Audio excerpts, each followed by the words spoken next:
Sarah the Sockeye Salmon. Sarah was a sockeye salmon from Alaska.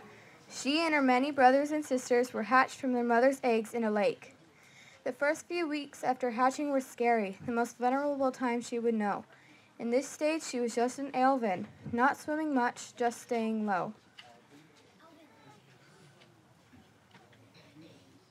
Their first few weeks outside their eggs were frightening. They had become tiny fish called alevin, and they were in danger of being eaten by big, very hungry fish like rainbow trout. Sarah and the other alevin hung out in a big school and swam around in the lake, watching out for each other. They grew into fingerlings, but they still had to be careful. The sun shone longer on the water, then changed and began to shine less. The seasons were turning and turning, bright leaves on some trees to impress.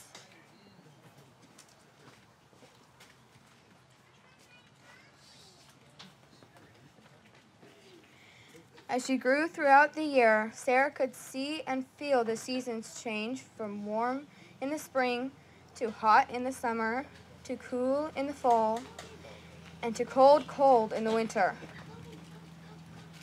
In winter, the lake was so cold it froze, and Sarah learned to live under the ice.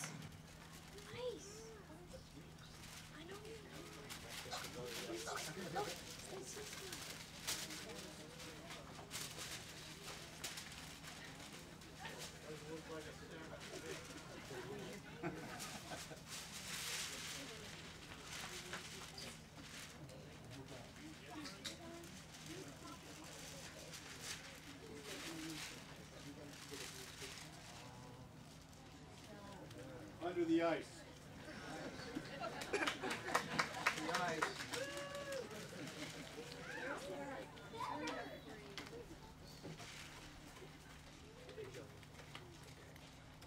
She and her friends lived in the lake for another year and grew bigger and bigger and turned silver blue.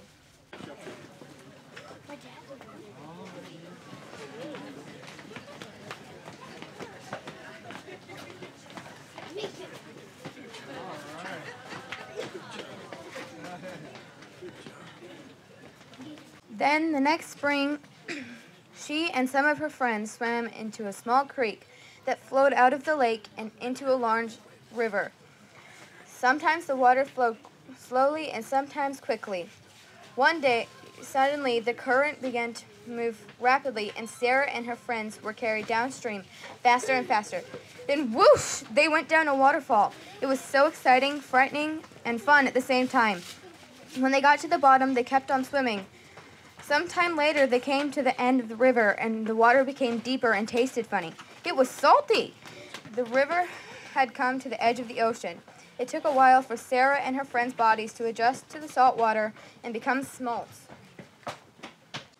Finally, when she was used to living in salty water, Sarah and her friends decided the time was right to explore the deep ocean. Sarah was so interested in all the new sea creatures, jellyfish, octopus, clams, that she almost got caught by a sea lion, an animal much like a seal, but much larger. It almost caught her, but it only nipped her tail. Phew! A lucky escape.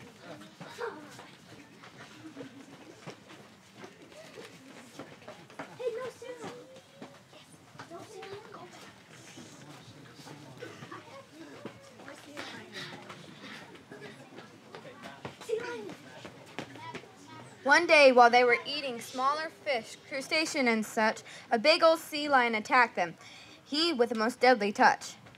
Swimming in the sea was fun, she thought. Such good exercise. She was getting stronger, and with her old friends and other salmon she met, swam for weeks and months across the Pacific Ocean all the way to Japan. Sarah and her friends spent 3 years swimming and frolicking in the North Pacific Ocean.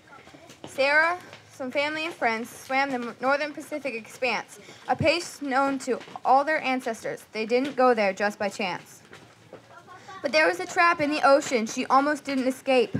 One day, the Sockeye School was swimming and eating krill.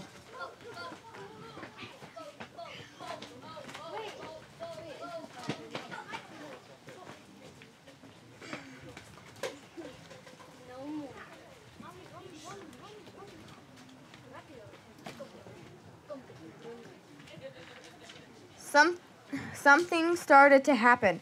Oh no! It was a gill net attached to a fishing boat. Humans were trying to catch her and her friends. The net was like an invisible fence in the water. When fish swim into that net, it catches behind their gills and they are trapped. Salmon caught in a gill net just don't have a chance. Sarah was lucky and slipped away, but some of her friends were caught. Sarah swam close to the surface and caught a quick glimpse of floats strung out in a long line toward her, and some fisher folk working on boats.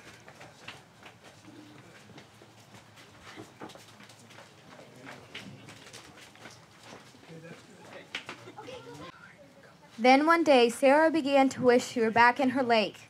She turned toward the Alaska mountains. She wanted to get closer to the land she knew. She started up the river she had come down so long ago. Sarah began to change color. She and her friends were becoming red. She knew she was close to home because she saw the waterfall she had come down 3 years ago. But she still faced another danger along the way. Grizzly bears. Grizzly bears love to eat salmon. Oh no! She saw a bear standing near the falls and catching salmon as they went up. Sarah took a deep breath, swam as fast as she could, and jumped into the falls. She saw a friend get caught by the bear as she made it to the top safe and sound.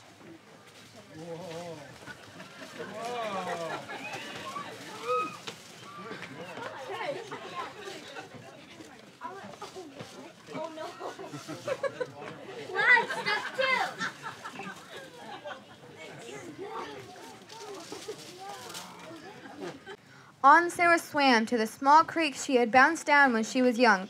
She came to the lake that she called home. She swam to the same sandy area where she had hatched from her mother's egg. She found a place she liked and pushed her own eggs into the sand.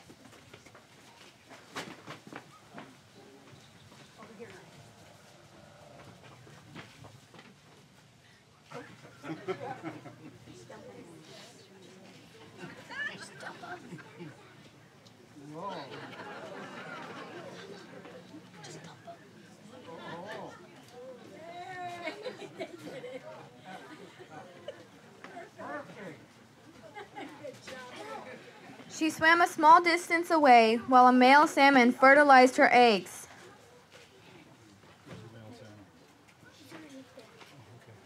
Slowly and happily, she ended her journey in her amazing cycle of life.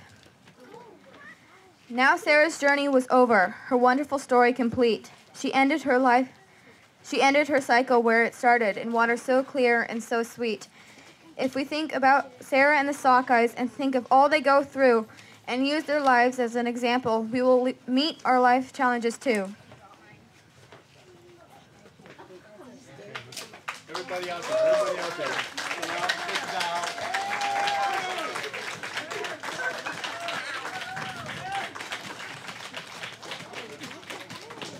Ladies and gentlemen, the Salmon Center players.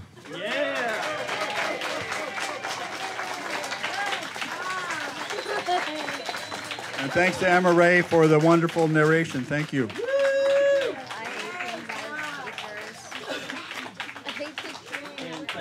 was better than I thought, Mason. And we have to thank Marcia and Denny again for creating Sarah the Sockeye Salmon.